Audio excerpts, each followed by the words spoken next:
I'm going to just sort of say that I think our time is coming to an end, and I'm going to turn this over to Jane and Sharon, who are somewhere in the middle of the Arctic Ocean between Iceland and Greenland, if I understand this correctly. And I suspect they're freezing you know what off. So, but they are here to talk about their newest rehab. They are full-time investors who used to live in Maryland and have moved to Florida and are killing it there. And they also have residential properties in 11 states or more. I think they're trying to beat me in how many states they have properties in, you know? So I am going to, at this point, turn it over to Jane and Sharon, and I'm going to mute myself.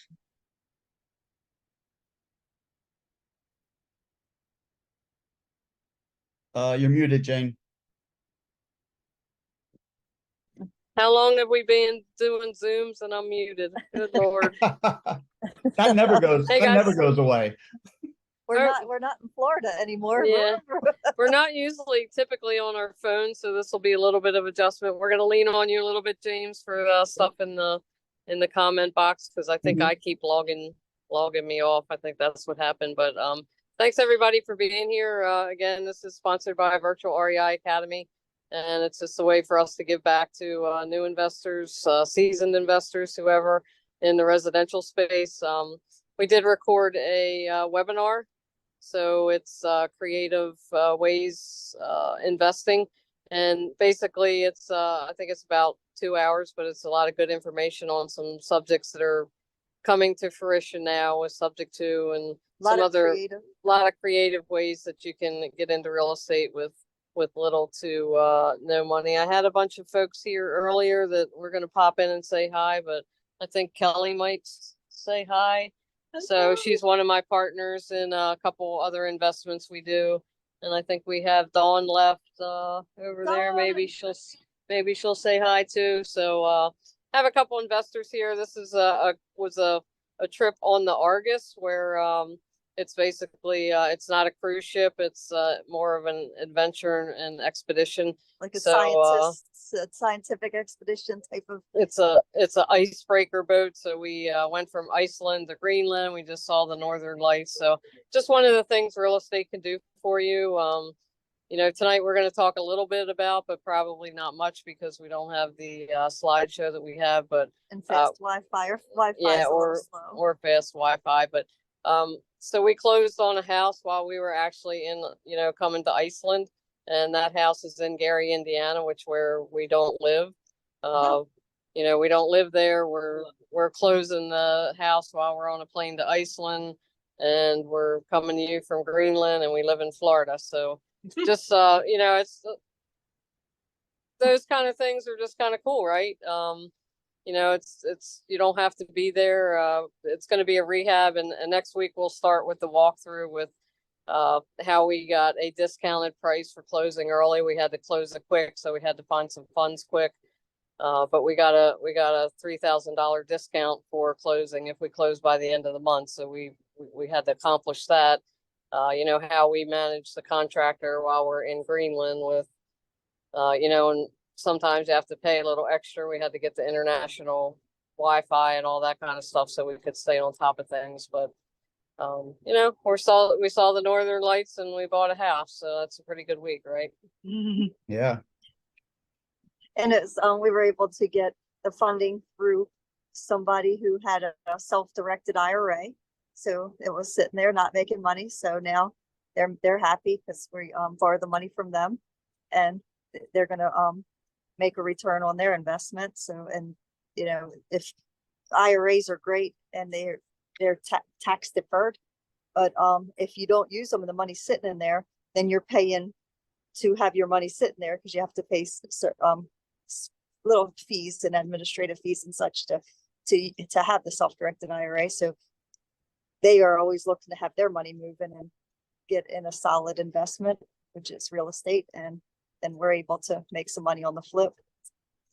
And this one, our contractor actually found this house for us. So, and he reached out to us and said it was a solid house there. It's nice masonry house, in a nicer area near the college there. So he's excited to get started on the rehab. And we'll talk a little bit about that next week. Just you know, because we actually did go to Gary to see it. We were there for a conference, and that timing all just kind of meshed in where we were able to see the house, meet him, take him to breakfast, get the scope of work. So we'll talk about we'll do that little PowerPoint that we had 15-20 minutes next week. So today just wanted to talk a little bit about relationships again, because you know, this is a relationship game, and we have Kelly here with us. Kelly's an investor, and she has her own podcast, and we've known her for three years now, probably couple years. You know, but it's like we've gotten into some different partnerships with some cool stuff, but you know, a lot of it comes down to relationships and you know, how you manage them. And we didn't know Kelly well when we first met her, but now we keep in contact with text, and we see her periodically, and We actually got to meet her husband. yeah, so we finally got to meet her husband on this trip. So we've all been cold on this trip a little bit, but you know, it's relationship driven, and you know, we've been on Kelly's podcast, which is probably going to just blow up immensely here any minute now. And you know, now she's getting to meet a lot of people. So yeah, just talk about your podcast or whatever you want to talk whatever you want to talk about. I have a podcast, how it all began, and it's getting a slow start, but it'll be picking up speed here real soon. As soon as we get back in a time zone we can predict. Right. So, and talk if about you your want- podcast. If you want to send the link or the name of it and where people get access to it, Jane can text it to me, and then I'll put it in the chat for everybody. Well, I would, but I don't have the website up yet. Oh, okay.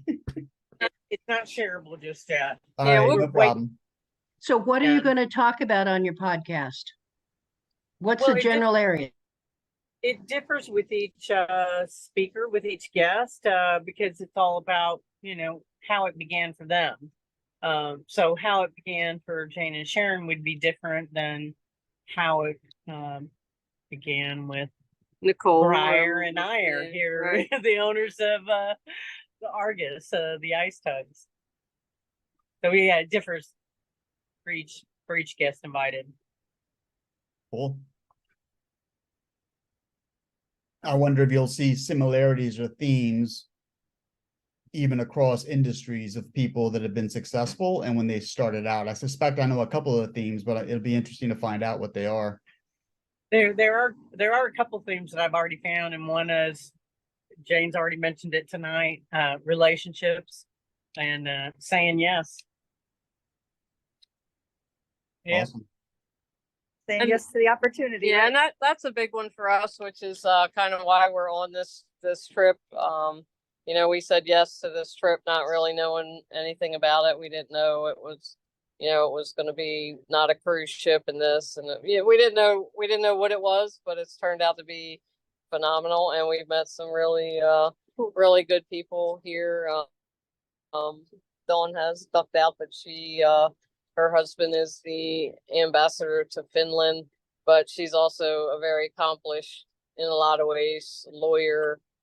She's done a lot of real estate investments without even like, you know, bragging about it or just kind of stumbling into things. That, you know, she has some multifamily, and her husband had some multifamily. So that's, you know, obviously she's very accomplished. So just hearing some of her stories that, you know, we've never met her before. There's some other folks on the boat that the way this whole started with this expedition was somebody that they met, and you know, she kind of went on a trip last year at around the same time, just asking, you know, what went on the ship, and she kind of spearheaded this particular adventure. So she's on here, and she's a very accomplished business lady as well.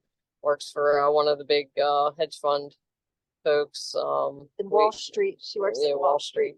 And it's Guggenheim. It's the Guggenheim or what's the Guggenheim Group. So group, and they're connected with the Kennedys. actually, the Kennedys. Yep. And, Now we have a doc dentist on here that he sold his practice and it's just kind of retired and taking it easy and doing some adventures, and he's got a lot of good stories about his practice and how he sold it, and come to find out he lives in Naples, which isn't too far from us. So another lady on here owns Apache boats. they're So- speedboats similar to like the cigarette speedboats, but hers is called Apache, and she actually says that they design it to be faster and smoother and safer. They have the safety belts in place that the other ones don't. So that's very exciting. Would have been better if they were on here talking about it, but we had a rough night last night, and then everybody's gone to bed because we got to get up early tomorrow to go find polar bears or something. Yeah, I Yeah. know it's what, about 11:30, 12 o'clock there? Yep, 11:38. Yep, Yes. something Yep. like that. And yep. it was like really, really rough seas last night where the boat was rocking really hard and things were falling. It was funny. I was trying to walk and I ran into the side of the wall down one of the halls, and Jane was behind me and she said, "Something hit the side of the ship." I said, "That something was me. I hit the side of the ship."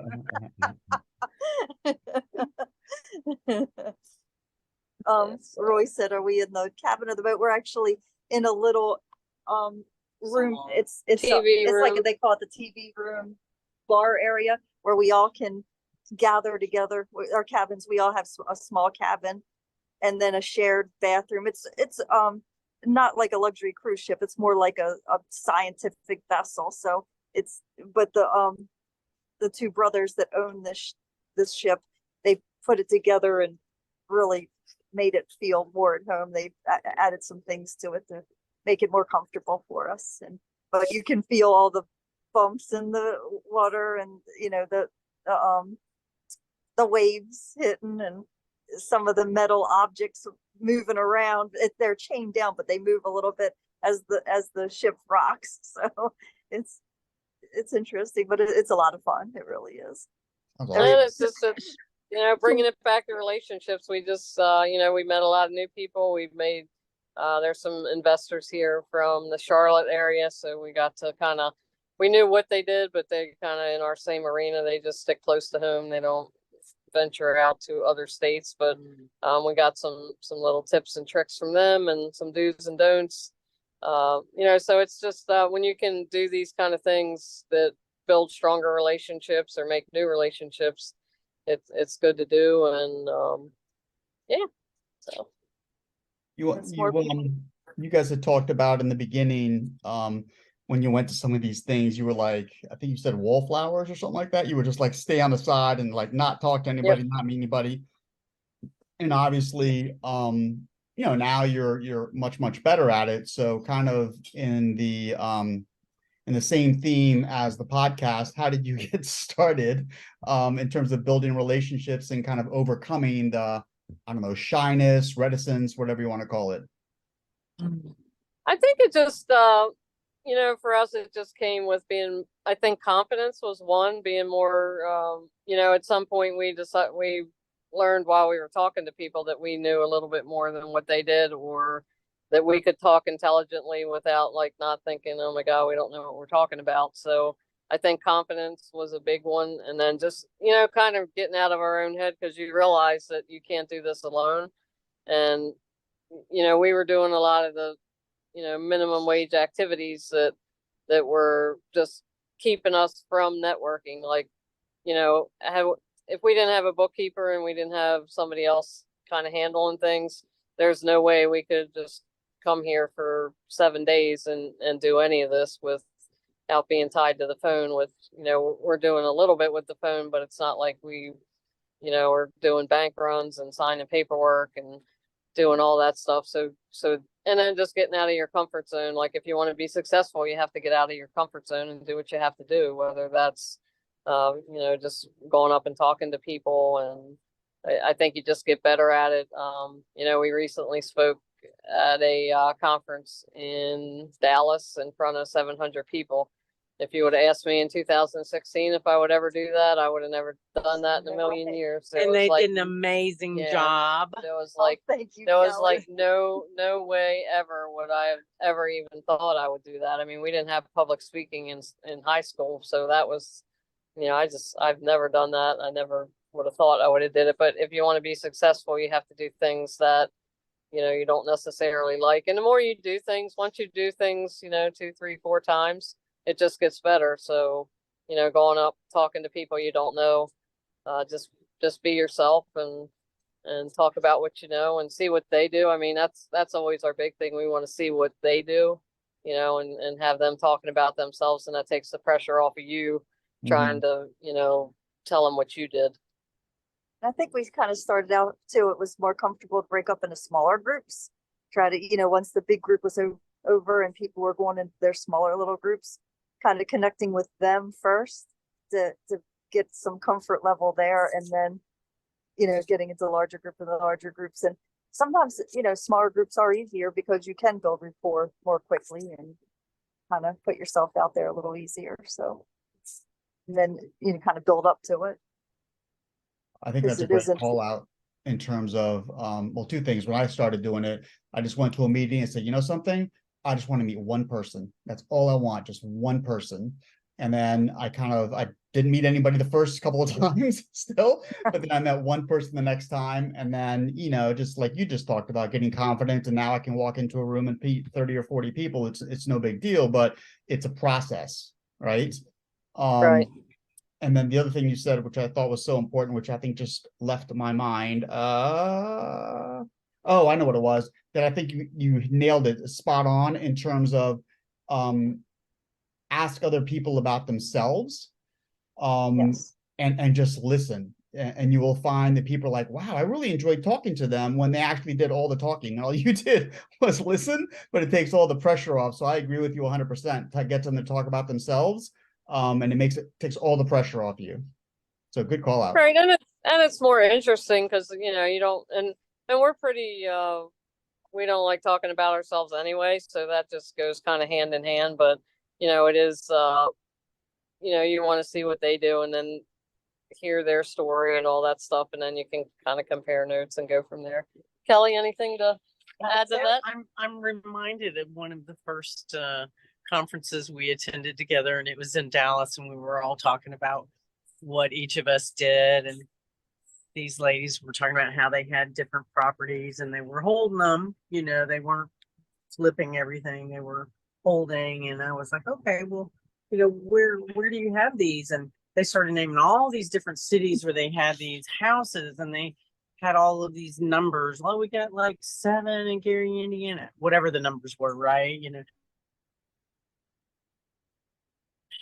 8 in Florida, and they came on and on and on. And I was like, what? Like, that's a bunch. And like, yeah, it's a few. And I'm like, I just counted 36. I know I missed probably 10, They very humble, very, very humble ladies. And just, it blows my mind how successful they are and remain as humble as they are. But they did a great job speaking in Dallas, and they're really special. I'm glad I got to know. Oh, that's nice. Thanks, Kelly. And it was interesting because Kelly lives up in the Panhandle, and that was one of the houses that we had, which, unbeknownst to us, but again, relationship, she's already offered and we haven't. Yeah, sure. If you want to say hi. If, so basically, she's offered to, help us out if we need anything with this house. And we have Miss Dawn here. Hi. So can you tell us a little bit about yourself? And I was born and raised in Los Angeles, was an attorney there and a university professor. Flipped. Are we talking about real estate? yeah, Okay, so flipped a little house in my late 20s and just started buying smaller houses, fixing them up, selling them. Wish I would have held them now, but sold them. And I still have 2 houses in LA that I rent out. Wow. So yeah. which So- is good because it subsidizes everything else I do. I don't really do that much anymore. And you hear how Dawn's very humble about, I just flipped a little this and did a little that. So she's obviously a accomplished real estate investor And an attorney. and an attorney. Yeah, but they do it better, so listen to them. Nice meeting y'all. Nice meeting you.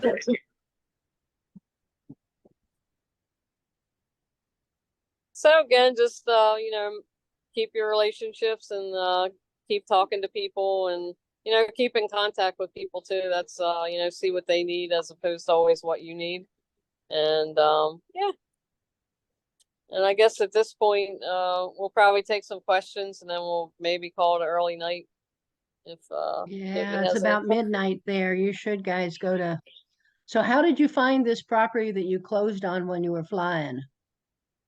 It was our contractor had actually reached out. He actually wanted to buy it himself to keep as a family house, and then I guess for whatever reason he decided it would be a good flip and reached out to us to see if we were interested in flipping it.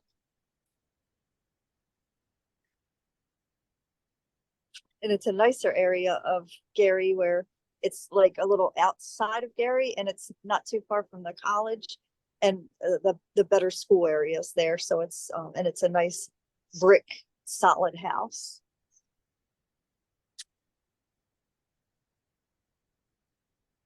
Aren't there a lot of brick houses there and a lot of historic brick houses?